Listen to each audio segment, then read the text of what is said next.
Good evening and welcome to Athens City Council. Tonight is Monday, August 13, 2018. We are in committee meeting this evening. I am President Pro Tem this evening. President Knisley will not be present, and we're missing one other member of council. We begin the meeting this evening with a committee of the whole. Specifically, our first item on the agenda is a presentation from Dr. Gibbs of the Athens City School District. I will allow Councilmember Katsas to do the introductions. He is our liaison between council and the school board. Thank you. President Pro Tem, thank you. And I want to thank Superintendent Gibbs for taking time tonight to come and speak to council. As of July 31st, 2018, the route forward with a levy was finally voted on and decided upon. So coming this November, the citizens of the school board the school district will have the opportunity to decide what they believe is the best route. But tonight, Dr. Gibbs has come to provide information about the plan and the levy moving forward and in that process. And so this is an informational presentation. We're not trying to look at this from any specific direction, merely just delivering the facts as they are now. Thank you. And thank you, Councilmember. And prior to Dr. Gibbs' presentation, I'll also remind council members that if they have a question or two, I may allow that and permit that this evening, but that after consulting with the law director, one idea that came up as well too is if you have other questions or if we have multiple questions that we can put those together and email Dr. Gibbs those. This is a city council meeting, not a school board meeting. Thank you. All right. Okay. Thank you, Dr. Gibbs. Yep. Thank you for having me.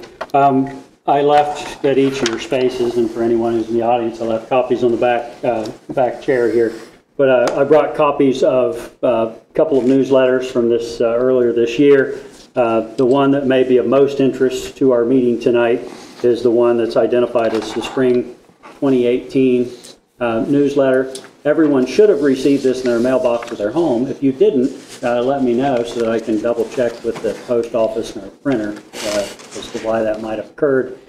In that newsletter, it outlines the board's master plan that was approved. That master plan is to build 2 new pre-K to 3 school buildings on the current sites of East Elementary School and Morrison Gordon Elementary School, to completely renovate and add some space to the Plains Elementary School and have that be an intermediate building for grades 4 to 6, to do some minor renovations and alterations to Athens Middle School, which would remain at grades 7 to 8, and to build a new high school on the location of the current Athens High School for grades 9-12. The board did have multiple discussions about what are called locally funded initiatives, which are parts of the project that go outside of the scope of what the state co-funds. And the items that they decided to include were about $500,000 in safety and security improvements at Athens Middle School, about $370,000 for new tennis courts at Athens High School, which I might add have to be done regardless of this levy. Those courts need to be completely redone. To construct an auditorium, seating area and stage at the new Athens High School, and then some additional funds for inflation that may occur between the time that this goes to vote and when the buildings would actually be constructed. The board did, at its 2 meetings ago, added about $500,000 additional to that to assure that the new gymnasium at the new Athens High School is at least as large as the one that's there now. I think most people in our community are aware that the Athens City School District has decreased in enrollment rather significantly in the last 35 years. So since the time that the current Athens High School was built, we've decreased from approximately 3,700 students to around 2,800 students, so pretty significant reduction. And if you take open enrollment out of that number, we actually have about 2,400 resident students who live in the Athens City School District. I do want to make it very clear that the bond issue, the local bond issue, is for $60.5 million. That would cover our local share. If the local voters were to support that levy, the state would come up with a 32% match for the rest of the project. And if I can find my page here, I was going between multiple pages. That amounts to a state match of somewhere in the ballpark of, and of course I don't have it right here.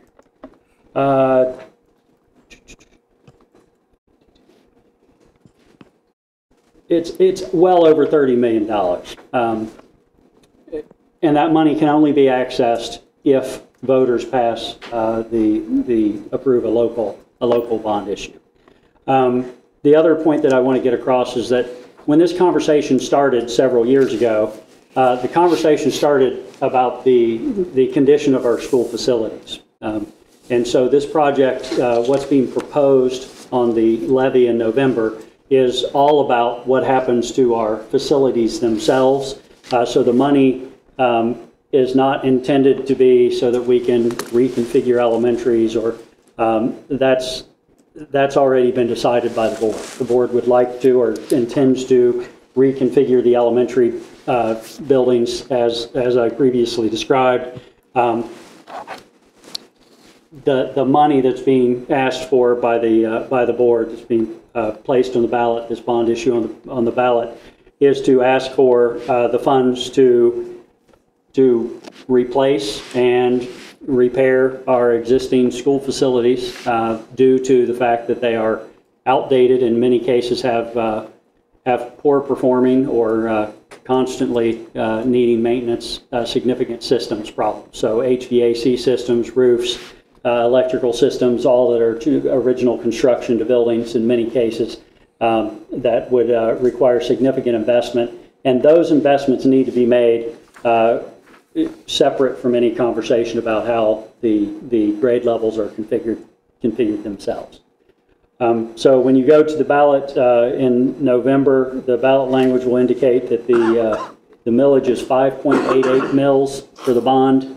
That's based on a 30-year bond repayment at a 4.75% interest rate. So if the interest rate changes, that could change that millage. It could decrease, it could increase depending on what the interest rate is at the time that we sell the bonds.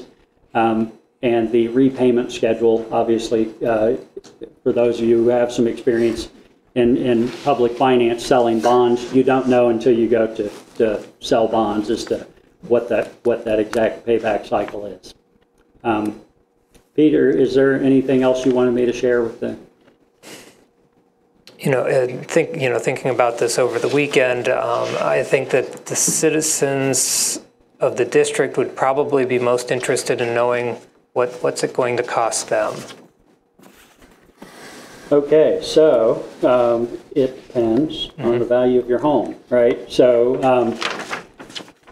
for every $100,000 worth of valuation, and we want to make sure that when we talk about valuation, we're talking about when you go and look at your tax bill, it's what the county auditor has your home valued for. So your fair market value, depending on the neighborhood you live in, may be significantly higher than that. So if you were to go to sell your house tomorrow, you might be able to sell it for significantly more than for what it's appraised by the county auditor. So you really have to go to your tax bill, your tax duplicate, take a look at what your property is valued at by the county auditor. And when you do that, for every $100,000 worth of valuation, it's estimated to be around $206 per year in additional tax. And that is for the bond itself. Several years into the project, the board is required to assess a 1/2 mil permanent improvement in order to maintain those facilities, but that would be phased in about the time that the bond issue that had previously been passed back in the late 90s for the middle school, high school project would be paid off. So at that point, we're anticipating that voters would see an overall slight reduction in their taxes at that point. Thank you. Yeah, that's. Thank you, Dr. Gibbs. Thank you, Councilmember I have no more Casas. questions if people are looking at me for that. Sure. Thank you. Before I consider allowing council to comment, I want to say thank you, Dr. Gibbs, for being here. Thank you for your work. And I appreciate you clarifying a few things this evening for us. That's very helpful. I want to remind the general public that Dr. Gibbs can also be reached via email. And if you'd be so kind to remind us of your email address. Yes, tgibbs@athenscsd.org. Our website address is athenscsd.org, and you can find me there as well. Thank you, Dr. Gibbs. And then again, as well, to remind the general public and those both present in the room as well as TV land, the Athens City School District can be has a Facebook site, Twitter, and a YouTube channel, as well as, I believe, Instagram. Am I correct? That's correct. And all of our channels, so to speak, on social media are at Athens City SD. Thank you.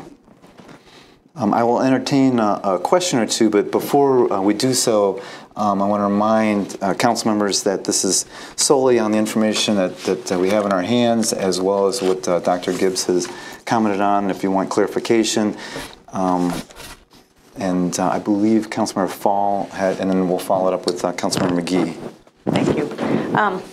Has the ballot language been certified yet? Yes. Okay. And where can we find that? It was on our last agenda, so if you go to our website at athenscsd.org and you go to the board page, there's a link for our minutes, and it'll be posted there with the minutes. What sort of outreach and public forums are you planning for this? Thank you.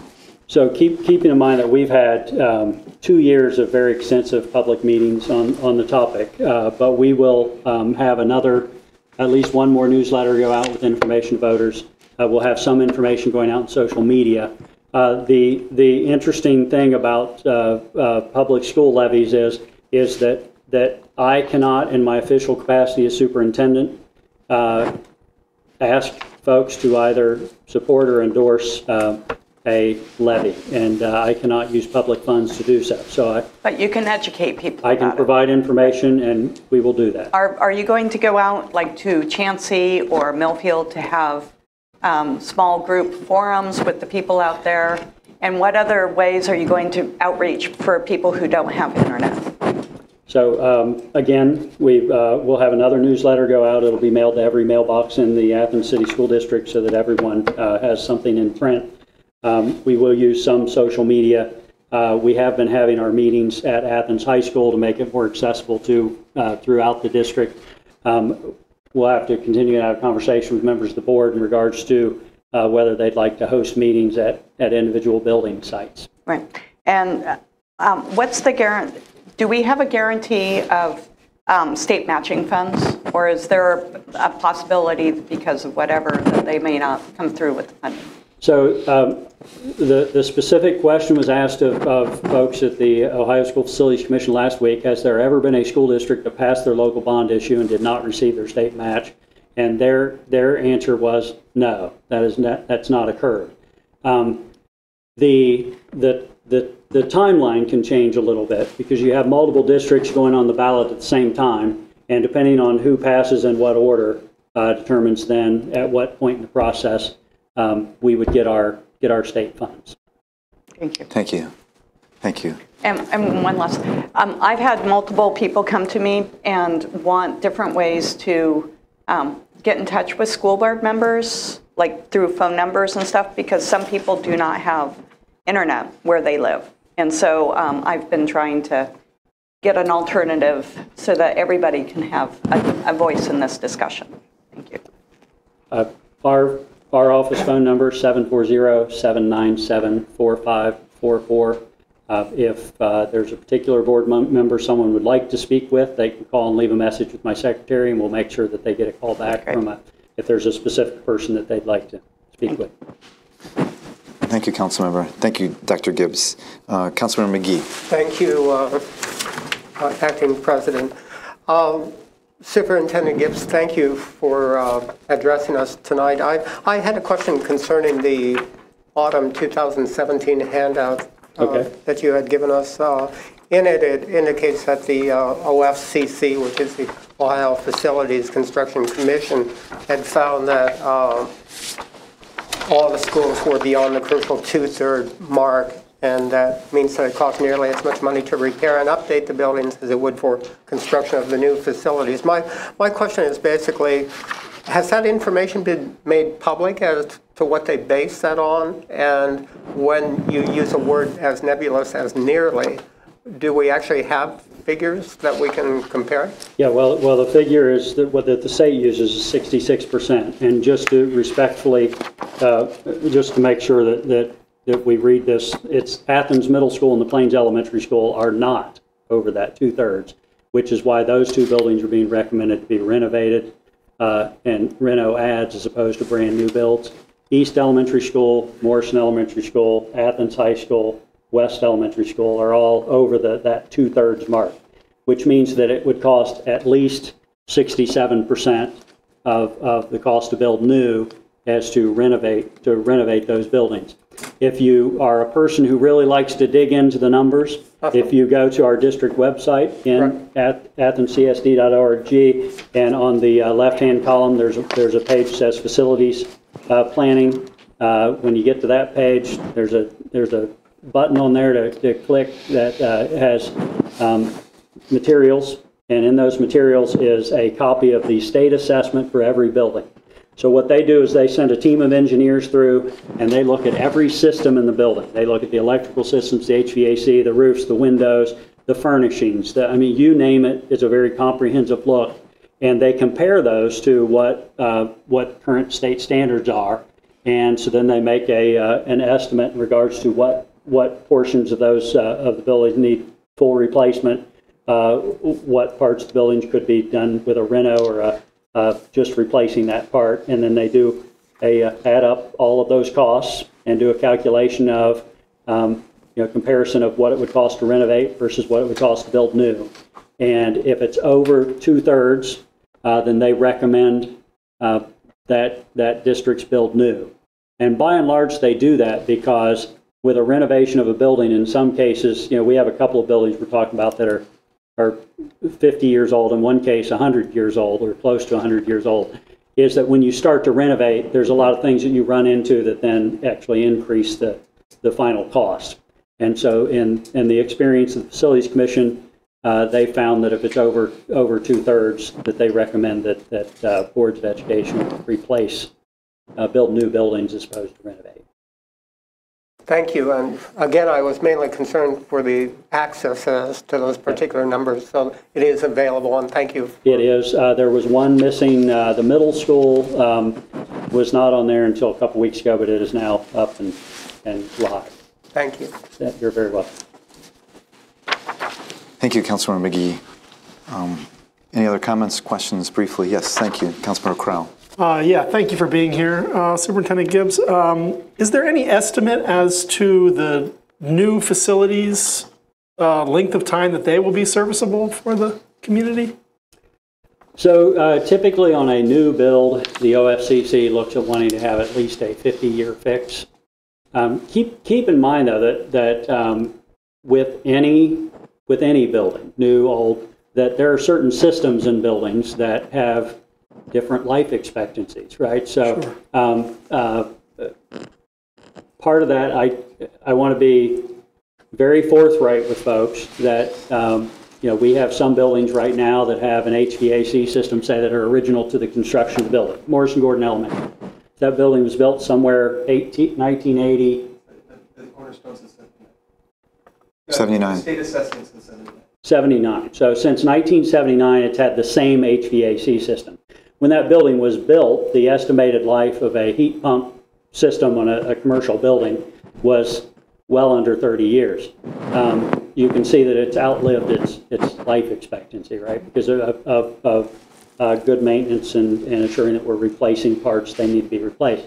So the OFCC recognizes that there may be some components that outlive that 50 years, and there may be some components that underlive that 50 years.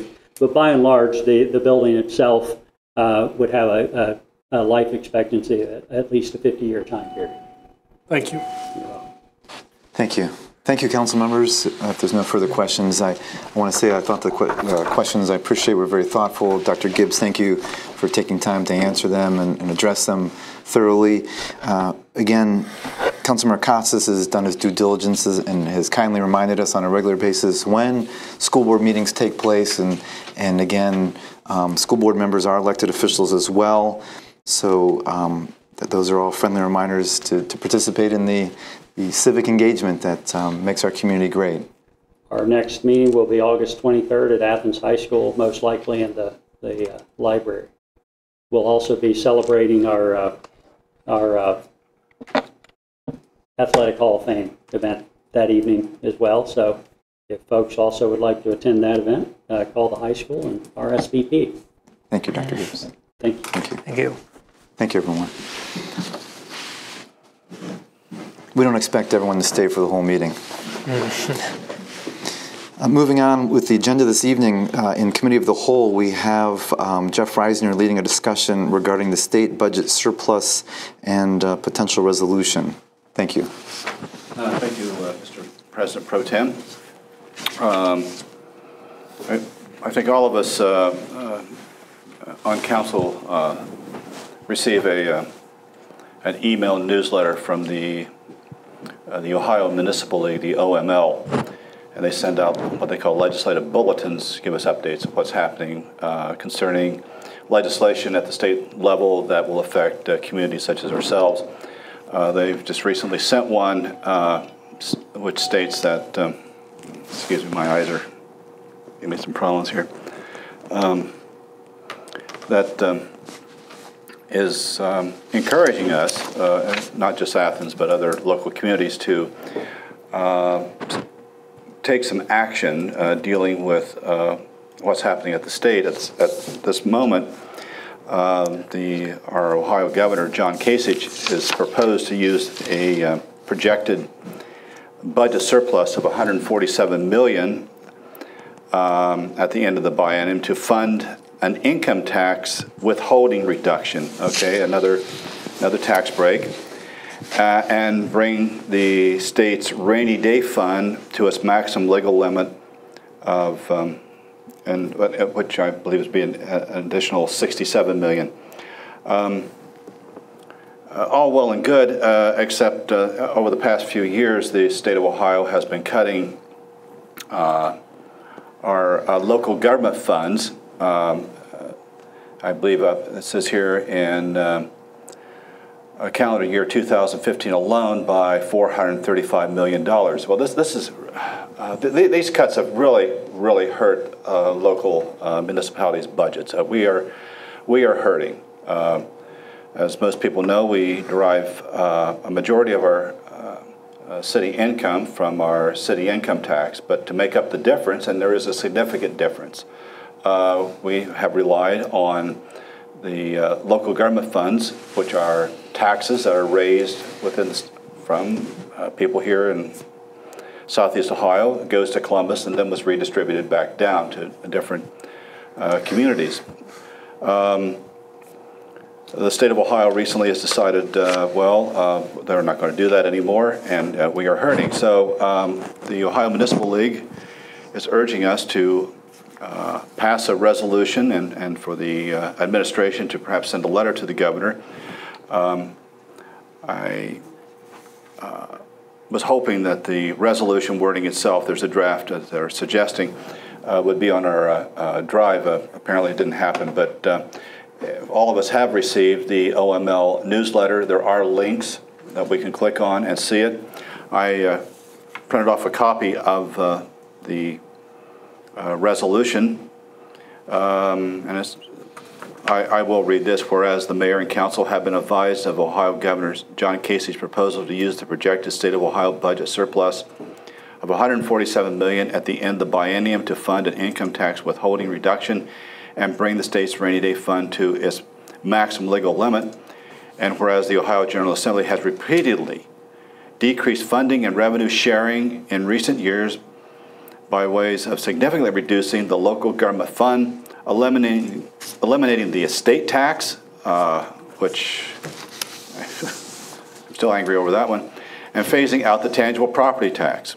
And then it goes on how these funds that are being withheld from us are critical to the running of our city and our community. So come next week in our regular session, I will be introducing a resolution. Based upon this, I'm hoping that other council members will look at the draft, make suggestions. We do not have to stay with this template. This is just a start. We can add or take away, but I believe that's something that we need to really consider seriously and take action on. And that's my spiel. Question? Thank you. Member Fall. This has everything to do with home rule, and everybody knows I'm like the home rule honey. That's what Lisa Eliason had named me. You can't do projects, you can't do certain policies and efficiently apply home rule if you have no money. The state promised us the local government fund when income taxes went into, from what I understand. And so they have been promised to the local governments.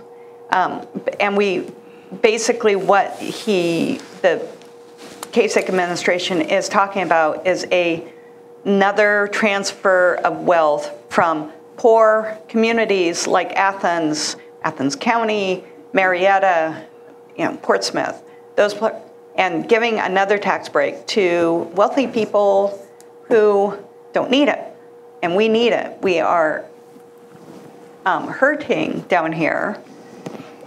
There is supposed to be an economic, revitalization through the nation, but it hasn't come and percolated down to us. We, OU hasn't had, any sort of increases in wages, and we are suffering down here. We have to then put the onus on our local citizens who cannot afford another tax break for people who maybe don't need it. So I support this wholeheartedly, and I would suggest doing a one-reading resolution. Thank you. Good suggestion. That's all I have. Thank you, Councilman Reiser. Any other questions or comments regarding this proposal? Yes, Mayor Patterson. Just that I, too, will be writing a letter to Governor Kasich questioning where that money is going, as opposed to coming back down to the local governments. As you all know, council is well aware that 10 years ago, the local government fund coming to the city was somewhere just north of $900,000, and now we're down to about $350,000. So it's just been this precipitous drop in the local government funds. And to see this, again, I agree with what Member Paul was saying, it's just flat out wrong, and should be coming back back to the municipalities. At least some level of this should be coming back to the municipalities. We were also promised that it was going to go up by $450,000, or go up to $450,000 this year, and that has not happened.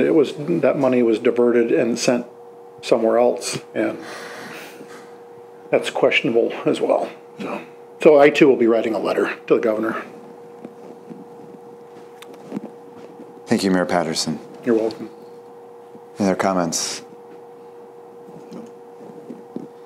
Thank you, everyone. Moving on to our next committee meeting. So I will kindly ask members who are not, council members that are not a part of this committee meeting to recuse themselves from up here. So if I'm if memory serves me correctly, this City Service Safety Committee is comprised of myself, Councilmember Katsas, and Councilmember Fall. Sound accurate? Okay.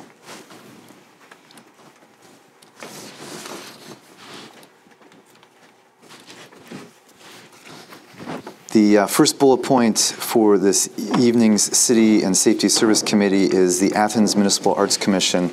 And briefly, I wanted to address that, acknowledging that we do have acknowledgement from the recent Municipal Arts Commission meeting, which is chaired by Carol Patterson, that the Me and Mine photographs by Athens youth is currently on display, and that the Municipal Arts Commission did review the photographs. So they were looked over prior to their presentation on the public wall of the parking garage across the street from this very building. I can, Scott's got me, or if they can. So this is the flyer for the work, and I encourage lovers of art to take a peek at the photographs. The images are pasted to the brick across the street. I can read briefly from this. The Athens Photo Project, APP, proudly presents artwork created during summer 2018 by 12 emerging youth artists from Athens County, Ohio. So this is a site-specific wheat paste exhibition, which will be displayed on the exterior wall of the parking garage. The exhibit is part of the first annual Athens Community Arts and Music Festival and will be on view August 17th through 19th. There will be an opening reception to meet the artists and to celebrate their artwork with light refreshments, as well as the Largemouth Brass Band, and that's at 7 p.m. Opening reception is Friday, August 17th from 5 to 7:30 p.m. This 2018 Youth Photo Project is a partnership between the Athens Photo Project, the 317 Board, Hopewell Health Center, and the Athens Juvenile Probate Court. Is anyone here to speak about it this evening? Thank you. Yes, thank you.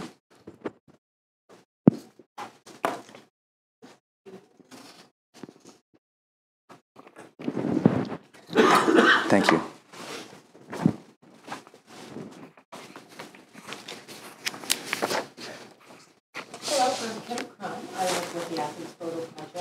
The instructor this year for the summer youth group. I just wanted to stop by and bring all the artwork, including statements and some information about our event. As you know, it's not a new event necessarily, just a part of our first annual Community Arts and Music Festival, but it is a little bit different, so I just wanted to stop by and let everyone on council see the work and answer any questions if anyone had any. Thank you. Any questions from council members or the mayor? Thank you. Mayor? No? Okay. Thank you. Great. Well, I hope to see everyone there on Friday. Thank you. Thank you for your work.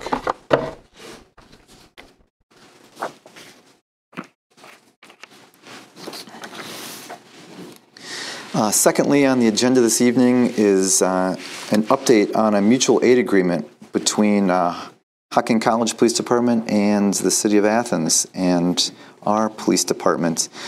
Prior to the meeting, the mayor and I were looking over some of the proposed mutual aid agreement, and if we both understand correctly, this is a 4-year agreement, very similar to the one that we have currently with the university here in Athens, Ohio University, and OUPD and our city police department. So this would be very similar and mimicking what's been a well-working relationship here in Athens as well as with Hocking College. All council members should have a copy of this on the drive, and it's fairly simple with acknowledging who has authority within certain situations, and radio communications. Also goes into details regarding investigations and the lead roles, as well as responding and responsibility there. The city will provide all insurance, workers' compensation, hospitalization, and pension payments to its officers in accordance with the city compensation schedules for its employees, as Hocking College will do the same for its employees. And again, as I mentioned, this is a 4-year MOU. Anything else, Mayor, that you'd like to add to that? Just that this is the same as with our mutual aid agreement with, as you mentioned, with Ohio University, and that is that the responding party shall retain control over decision-making concerning the availability of police at that point in time. So that's critical to this as well, that if there's an incident that requires our full attention in the city of Athens and something comes up at Hocking College, it's the decision of the police chief as to what resources will or could be allocated to an area outside our jurisdiction, i.e. Hocking College. And so that's an important piece to this as well. So that the citizens don't think, well, if there's something going on that's really important here, that we're going to lose some of our assets to go somewhere else. And that is, again, a decision-making process that the chief will have sole responsibility over.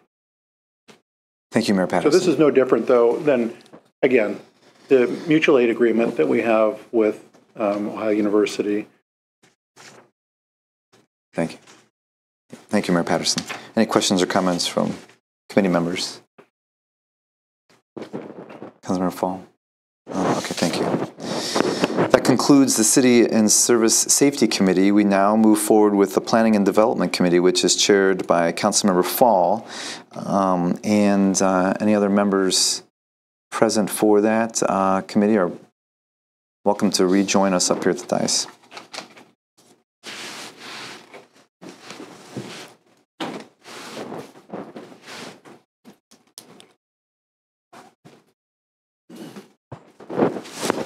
Thank you, Councilmember.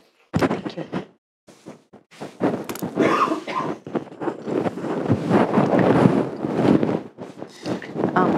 So tonight is pretty short. I attended the Historic Preservation Commission meeting before City Council, committee meetings tonight, and they will put forward a recommendation to locally designate the Stu Mack building, the corner of Schaefer and West Union, as a local historic building. That's interesting. This is part of a longer process that we've actually talked about quite a bit in here with the other exciting programs that are going down on the West Union area of the city. This will go forward. It will need to have a public forum, which will be advertised and will be within 30 days, to talk further about the designation, and then it will be brought forward in a city council meeting. We will probably have to suspend because the designation is part of taxes and other sort of programs that are going forward, very much like some of the stuff that we did with West Union and the designated of the historic district there. So, you'll get the wording when I get it, because they just recommended it. So, Jeff? Just to remind us all, if I went looking for the Stuart McDonald building, where would I find it? Next to Miller's Chicken. That's a Yes. good enough landmark. And it's an exciting, I mean, Stu Mack, which is a historic Athens institution, is really excited about being a cornerstone of that area. And those sort of designations and the sort of cornerstone and businesses that want to go and put money back into the community is such a win-win for Athens at this point. Thank you. The question. Pat. I know you mentioned that you don't know what the tax situation would be, but do you know offhand whether the STUMAC would be subject to the potential school levy tax? It would? Okay. Thank you. Mayor? To further clarify for anyone who doesn't know where Miller's Chicken is, Everybody knew. the building, which was formerly the home to Economy Supply, is on the southwest corner of West State Street and Schaefer. So it's right down there. Its address, I don't know off the top of my head, but it faces Schaefer. The other thing I want to mention briefly is that the Stuart McDonald building, which is what we're calling it, I don't know that that's really what it's called, it is also within one of the 3 downtown redevelopment districts in the city of Athens, so worth mentioning. Yep, and that's one of the programs we've talked about in council a while ago, before our vacation, about the DRDs that we're going forward. So this is part, there'll be other things coming through council in the future, but this is one of the first positive things that we can do to go down that road of doing the DRDs. So, thank you. Any other questions, comments? Okay, that's my committee. Thank you, Councilmember Fall. We might be experiencing some mic adjustment issues here too, so I apologize for those of you in TV land that might be hearing a little bit of static. We're trying to fix these as we run up and down from the dais up here. Next committee meeting is the Finance and Personnel Committee, and this is chaired by Councilmember Reisner, and I believe Councilmember Crowell and myself were also in attendance here. 3 Musketeers.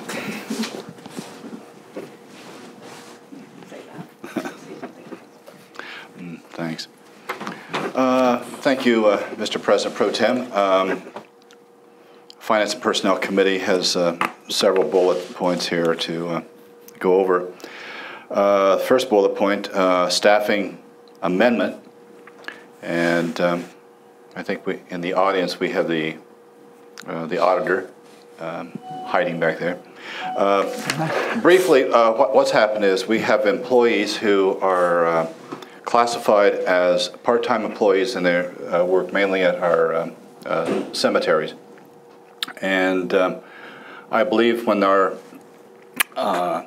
last non-union bargaining unit agreement was passed last year, there was an error. They should have been considered as permanent part-time. Is that correct? Permanent part-time employees, but something was left out, and they were just classified as part-time. Seasonal. Seasonal, yes. So the words make a big difference when it comes to employment. So we're going to introduce a change. I think the auditor is in position to address that. I can speak to that a little bit. There are different parameters for hours worked for part-time, permanent part-time, and seasonal. And seasonal employees are allowed to work a season, so their number of hours per year is limited. When we took over the cemetery, which was just a few years ago, we didn't really realize how often we would need workers down there, and it's turned into a year-round thing, really. If they're not mowing, they're shoveling and all that kind of stuff. And so they also, as a part-time employee, they get some benefits, such as holiday and sick days prorated. So if they work half-time, they get half a sick day and half a holiday pay if they're not here, and things like that, which don't go to seasonal employees because they're part-time and they aren't even allowed to work more than 120 days a year and that kind of thing. So just out of fairness, some of these people have been with us now for a couple years, and just to give them at least the same thing we're giving our other permanent part-time employees. Right. It's a matter of fairness and equity. Mr. Mayor? Right. I'm glad you said fairness and equity, especially when you think, I mean, these are the individuals, and they're the just job, not description, but the title is cemetery maintenance, and that's what they do, is they're maintaining, these cemeteries. And it's unfortunate that, again, when we received both the West State Street Cemetery as well as the West Union Cemetery, that those cemeteries were given to the city. The city really had little option under Ohio Revised Code, to take those cemeteries on, yet those cemeteries aren't generating revenue. We are exploring some options to help alleviate that. However, these workers work hard on keeping the cemetery as neat and tidy as they do, because there's a lot of visitors that come to those cemeteries, especially on Memorial Day and Veterans Day weekends. So these individuals work really hard down there at the cemetery, which, again, I believe the cemeteries are in good shape, but they're maintaining everything from fences to mowing to, tombstone upkeep. We have a mausoleum, and that's part of the upkeep as well. It's a lot that goes on, and 20-some acres of land. Well, Monday we'll bring an ordinance forward to I'll just make the amendment. Mr. Thank you. President Pro Tem? Thank you. I'll just briefly acknowledge, I appreciate that work and the respect and courtesy that takes place down there. I was recently at Arlington National Cemetery, and again, it's breathtaking and is something that definitely causes one to pause and reflect. And so I appreciate what work goes into taking care of the cemeteries here in Athens. Okay, then. I think that takes care of that. Next item is affirming execution of the Athens Police Department contract for police officers and lieutenants. I have some notes here about what's being proposed in, or what's been affirmed, what we will be affirming next week. We will vote on. I think among some of the items that was noted was that the uniform allowance will remain the same. Hours of work of mandatory overtime is going to be standardized to that of our other bargaining units. Vacation accrue to a 3-year maximum, and for those over that, I think they're going to have a 5-year, as with other bargaining, a 5-year period to spend that down. Otherwise, you lose it. And this would be the same as with our other units. Insurance benefits, I believe, are going to be the same as the other bargaining units. And I believe our pay range for over 3 years will be 2% for each year, so 2, 2, and 2. Is that pretty much what you know, Auditor? Yes.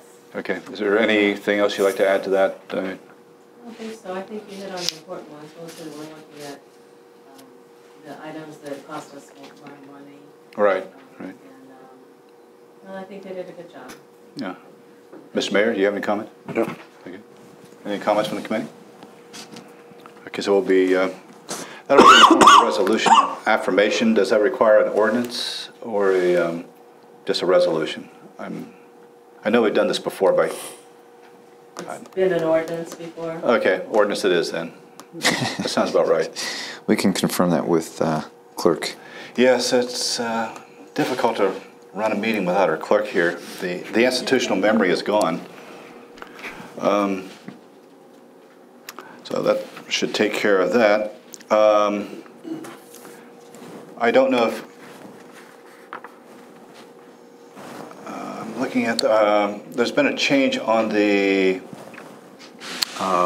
agenda here under public defender contract.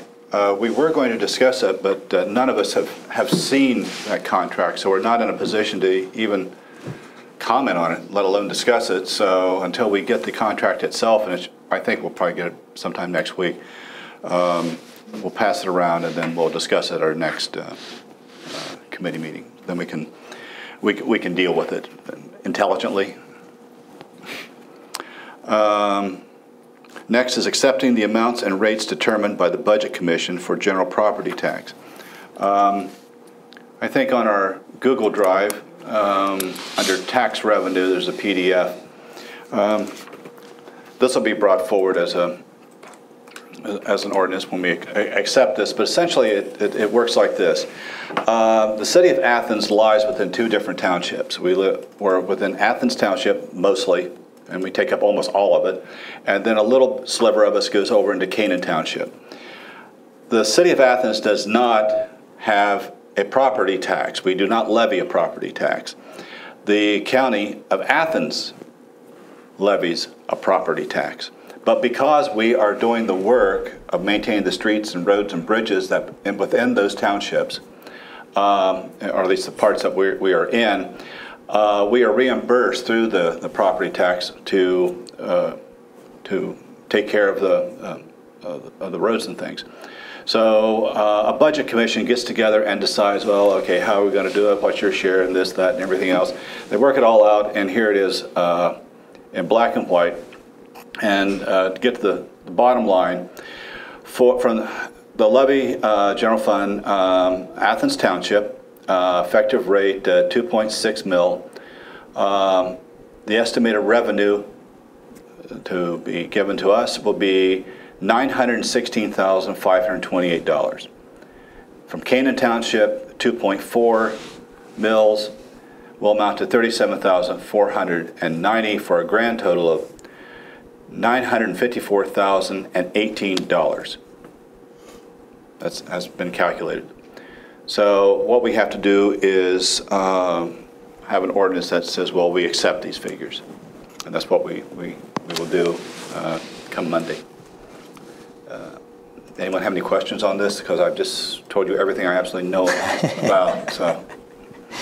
No, thank you for the explanation. Yes, it's kind of weird, but it's there, you know. And last but not least, I have appropriations / transfers. I don't really have any information. I'm assuming the auditor does. So take it away. I only have two. Okay, a lot of great. things we talked about during July, yeah, were brought forward last week because of the timeliness. Mine are, and we discussed this in our auditors meetings, our finance meetings, $2,000 for a laptop for the Land Bank Committee. Athens is a part of that county committee. The mayor is one of the voting members of the board. And this money will be, I'm going to be the treasurer. This money will be reimbursed by the Land Bank Committee. They do have money to reimburse that. But we just want to order it through the city and get some help with our IT people for that. Okay. $2,000, I think is the most we'll need. Then we have a workers' comp check that we got in July, and it is a really nice one. We've been getting several of these regularly over the last few years. I don't know how long this will continue, but we need, I would like an appropriation for this one, $267,779.35. We will use this money to pay on our workers' comp bill, and what we'd like to do is ask that that be appropriated, so we designate it in the workers' comp payment fund so it doesn't get mixed in with other money and get spent elsewhere. So those are my two appropriations. Any questions on that? I think it's a good idea to be able to keep the funds separate so we know. I mean, you're always going to be paying workmen's comps, so it's a good idea to Yes, know we where are. it's- So, Mr. Mayor? Just to share, since we're talking about this refund and the amount of money, if I'm not mistaken, part of that is based upon our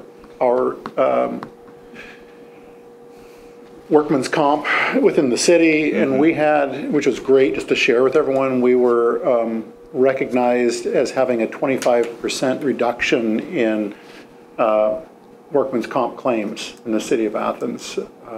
And I believe that was for the year, if I'm not mistaken, the past year for 2017. So Yeah, we get other smaller rebates, and we use we put those monies, we set those aside also in our safety funds.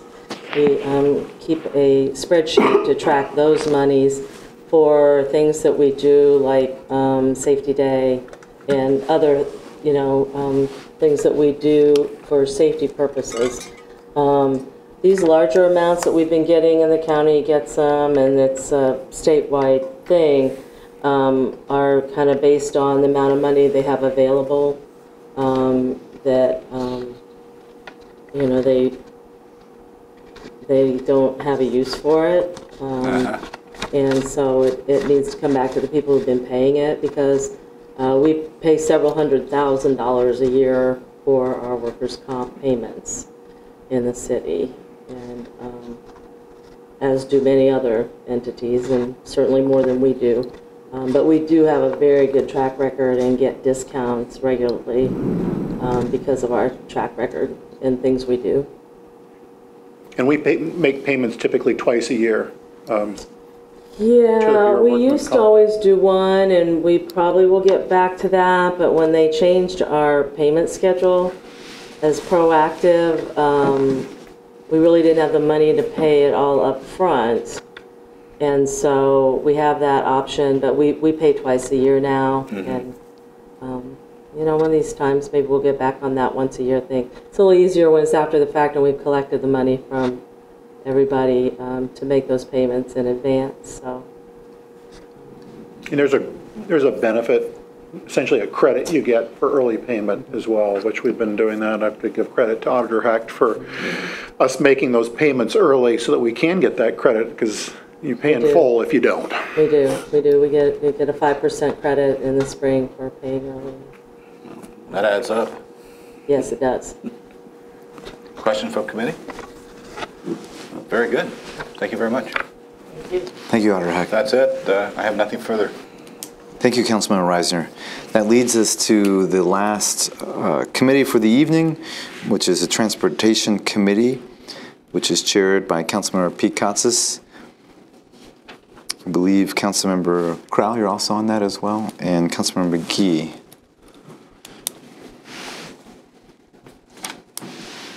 Oh no, we've lost a council member. We have. He's gone rogue.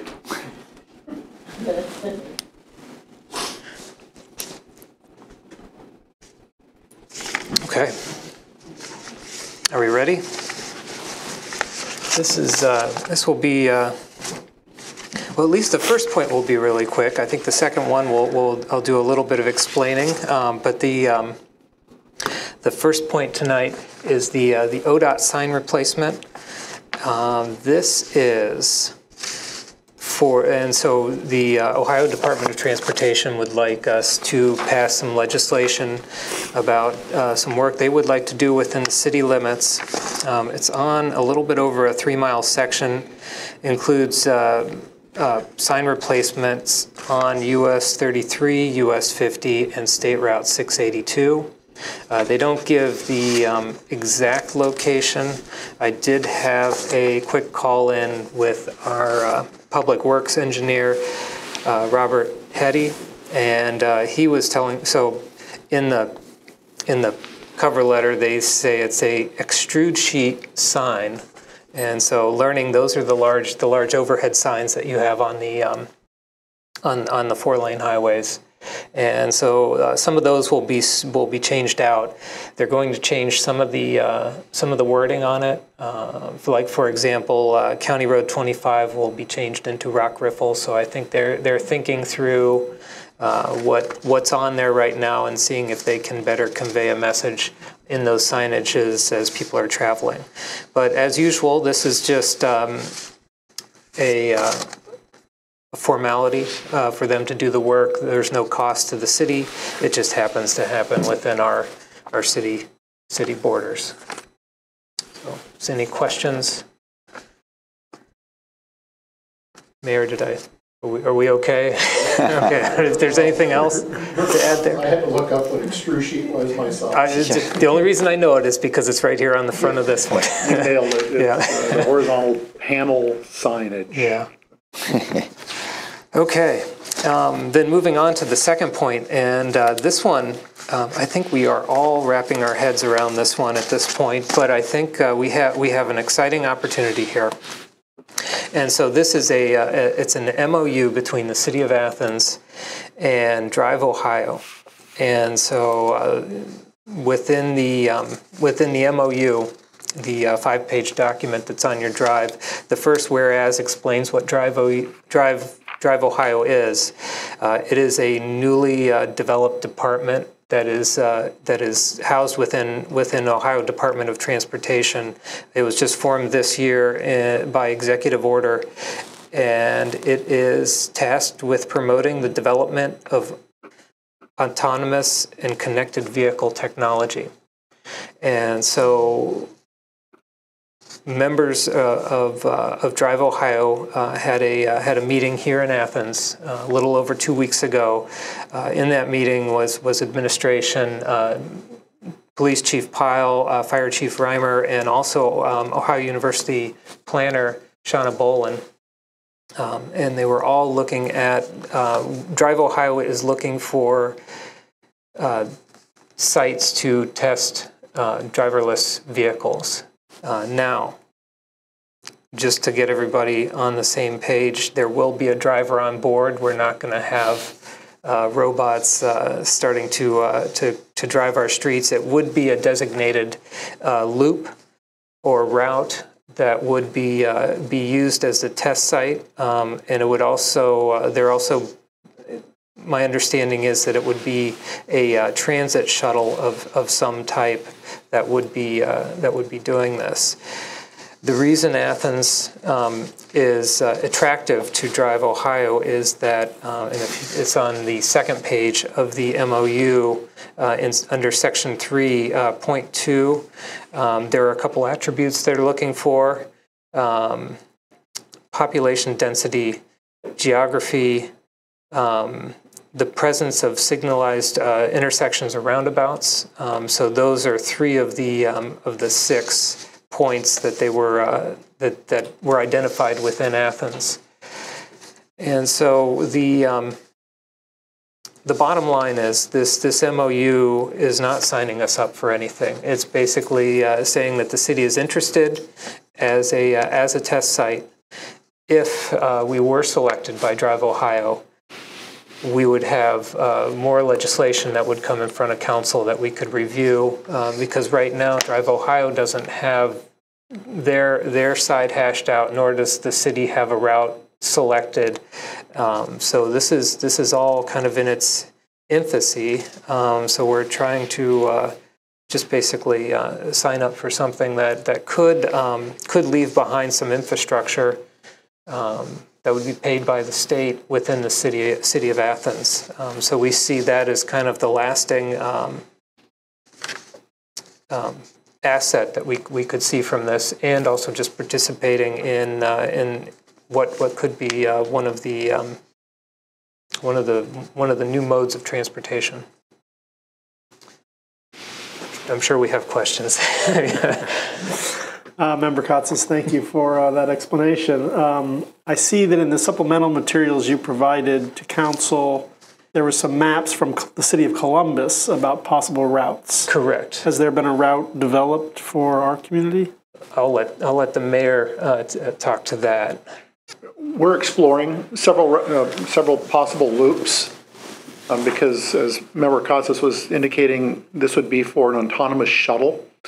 And what the map that you saw in the downtown Columbus area is roughly a 2.5 mile loop that goes from High Street to Cosi and just loops back around, and a continuous loop. We are looking at possible loops, a number of different ones.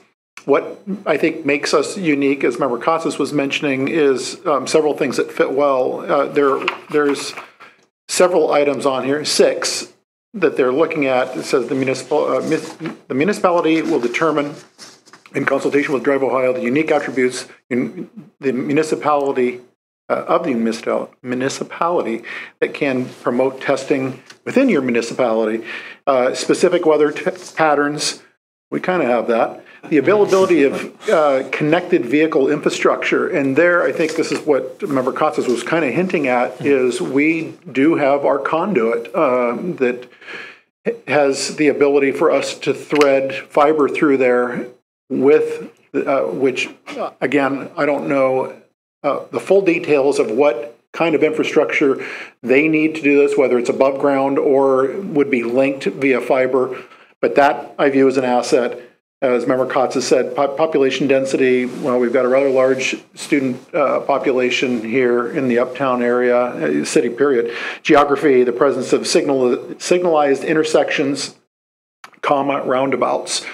The other thing, too, just to share, and then I'll get back to your initial question, is that part of the autonomous vehicle world also utilizes drone technology to help with signalization to the vehicles themselves. And Ohio University has a well-recognized avionics program, and that was something that we also mentioned to the individuals for Drive Ohio that came here. Those individuals being Patrick Smith, who is from the Office of Legislative Affairs for ODOT.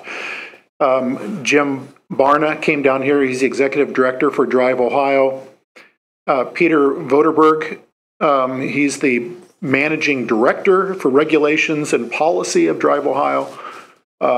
And so those individuals really like that idea. They like the fact that we have roundabouts, and they like the idea of the city having the student populace here to test this because of a large pedestrian population that you see. We've looked at a couple different things. As a matter of fact, Member Kotz and I were kind of brainstorming one this afternoon when we keep council in the loop on what the possibilities are. Another one could be, and this would be partnering with Ohio University because some of these streets are theirs, so I'm just going to be clear about that, but it could be utilizing Stimson Avenue, heading east, a corner of the roundabout, getting onto North 1804 Way, onto possibly Mill Street, and then South Green Drive, all the way around and swing around Schaefer and come back into West Union, and then back uptown and down Schaefer again, or down Stimson again. So creating a larger loop. One of the criteria is that it has to be on a roadway that does not exceed 25 miles an hour, posted speed. So that's one of the pieces of the puzzle. And so we're going to look at several potential loops, if you want to call it that. These are EV shuttles as well. So they're electric vehicle. They're not fossil fueled vehicles, which is also attractive to test this. The question came up as to whether, again, in the big picture, and we were talking about this potential test loop in Columbus. What do you do when you also have something like CODA, who's their transit system? And as we have here, Athens Public Transit, and apparently that is part of the conversation too, to where if this test seems to be working well, that it could become a public transit asset in the future. So I see a lot of positives. I'm sure that we'll also hear some concerns, but again, I think Member Kotz has framed it well, and that is that much like a lot of the other autonomous vehicle testing that's going on, that there is a safety driver who is in these vehicles in case something isn't going right, to where there is a human operator on board. But I think that just to be at the table and have this conversation, given that it seems a lot of times when it comes to new technologies, that southeastern Ohio becomes forgotten Ohio, as opposed to an area that should be at the table playing. We see the same thing with broadband, correct? To where when it comes to the last mile, it kind of gets forgotten. I shouldn't say kind of, it does get forgotten. So this is just to be having this level of conversation with Drive Ohio. I have to give a lot of credit to Service Safety Director Stone. He and I talked about this when we first heard about Drive Ohio, and he sent an email on May 10th to Patrick Smith and got a response back saying that we would like to come and meet with you. So they came down here to us and met on June 28th, and we had a very frank and lively conversation. So this is simply an MOU. It is a non-financial binding MOU, so there's no finances attached to this at all. And there's also, basically within the MOU, I believe it's a 90-day opt-out on anyone's part. So Drive Ohio could sit there and say, this isn't going to work, or the city of Athens could say that there is a termination clause along with this. But hopefully it won't come to that. Hopefully it'll be something to where we're selected as a test site for autonomous vehicles. Just a little bit more, and then I'll be quiet. There's several, test highways already, or that will be launching in the near future. One of them, most notably, being the 33 corridor as it goes from Dublin, Ohio, on up to Marysville, and then up to the test track facility just north of Marysville. Also one, I believe, in the Cleveland area on the interstate, as well as somewhere in the northwest quadrant of the state, I believe somewhere near Toledo. Don't hold me to that, but there are several other areas.